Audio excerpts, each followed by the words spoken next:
नमस्कार, स्वागत है। इसमें दो शिक्षण योजनाएं हैं, 1 और 2 जूलिया की। कृपया पूरा देखें। नमस्कार, स्वागत है। मैं हेमलता तिवारी आज आपके लिए हिंदी शिक्षण योजना कक्षा 8 की लेकर आई हूँ। जूलिया के दोनों भाग हैं इसमें। दिनांक, कक्षा, विषय और समय। समय आप 35 से 40। विषय आपका हिंदी है और कक्षा आपकी 8 है और दिनांक जिस दिन आप पढ़ा उस दिन के अंकित करें। लर्निंग आउटकम, बच्चे पठित सामग्री समझकर पढ़ लेते हैं, चिंतन करते हैं और वे बेहतर समझ हेतु प्रश्न भी करते हैं। बच्चे पठित सामग्री की घटनाओं परिस्थितियों की कल्पना करते हैं और काल्पनिक छवि और विचार को मौखिक सांकेतिक भाषा में व्यक्त करते हैं। बच्चों में कल्पना शक्ति का विकास झलकता है उनके विचारों की अभिव्यक्ति द्वारा। बच्चे लेन देन, तनख्वाह, नौकर, कार्य के बारे में विचार व्यक्त कर लेते हैं। ये लर्निंग आउटकम है। प्रकरण आपका जूलिया भाग 1।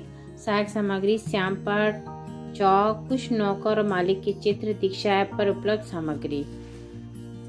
शिक्षिका बच्चों के पूर्व ज्ञान से संबंधित प्रश्न करेगी। घर में कौन काम करता है, खेत में कौन काम करता है, या खेत में कौन से क्या बोते हैं, ये भी बोल सकते हैं आप। मजदूर किसे कहते हैं। खेतों की धान काटने के लिए मजदूरों को क्यों देते हैं। विचारणीय प्रश्न बच्चों के लिए। फिर आप आगे देखेंगे शिक्षण के दौरान शिक्षिका बच्चों को बताएगी परिश्रम करने पर पारिश्रमिक के रूप में अनाज, पैसा आदि दिया जाता है, जिससे श्रमिक का जीवन यापन होता है। आज हम लोग मंजरी में संकलित जूलिया नामक एकांकी पढ़ेंगे जो अंतोन चेखोव द्वारा रचित है। इनका जन्म 18 जनवरी सन 1860 ईस्वी को तेनांगराम है, इस ऐसी जगह पे हुआ था। इनका जन्म 18 जनवरी को इस जगह पे हुआ था, मतलब रूस में हुआ था। यह एक नाटककार है। इनके द्वारा लिखित नाटकों की विषय वस्तु में संसार में अपमान, अन्याय और दुर्न के प्रति संघर्ष और विरोध करने की चेतना समाहित है। इनका निधन 15 जुलाई सन 1940 को हुआ था। इसमें से 2 पैराग्राफ लिए हैं उन्होंने, 2 गद्य के। बच्चों की डैश डैश करके काटूंगा। शिक्षिका गद्य में आए कठिन शब्दों को श्याम पट पर लिखेगी। गवर्नेंस, रूबल और भीरू 3 शब्द लिखे हैं जो खास कठिन है। गवर्नेंस का मतलब है सेविका, जो छोटे बच्चों की देखभाल करती है। रूबल है, रूस की मुद्रा है, जैसे भारत की रुपया है। भीरू, डरपोक। शिक्षिका दीक्षा ऐप पर उपलब्ध सामग्री को मोबाइल द्वारा बच्चों को दिखाएंगी। शिक्षिका बच्चों को बताएगी कि प्रस्तुत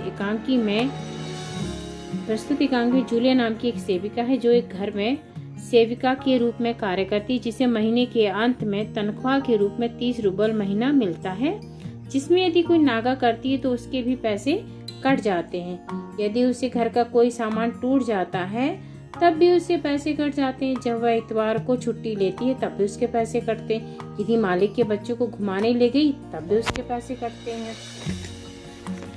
शिक्षण के दौरान इसी तरह गृह स्वामी उसके सारे दोष बताते जाते हैं और उसके पैसे काटते जाते हैं। जूलिया चुपचाप सुनती जाती है और कुछ नहीं बोलती।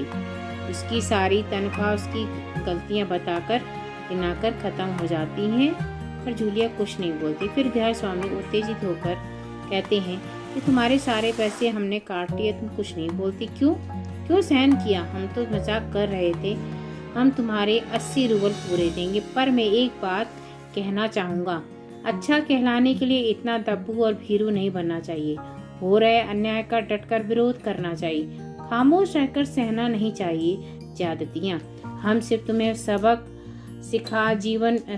व जीवन में कभी तुम्हारे साथ ऐसा ना हो इसलिए मजाक कर रहे थे।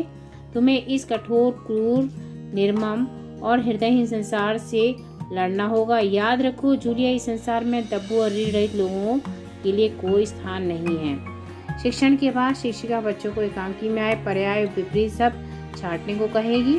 पर्याय शब्द निकलेंगे नुकसान, लापरवाही, तनख्वाह, कठोर। इनके बच्चे बता सकते हैं।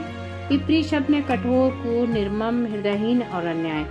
प्रदत्त गृह कार्य रूस की मुद्रा रूबल है। इसी प्रकार पाकिस्तान, चीन और अमेरिका और जापान और भारत की मुद्रा के बारे में लिखो और पता करके बताओ। तो ये था और इसकी होमवर्क गृह कार्य। धन्यवाद।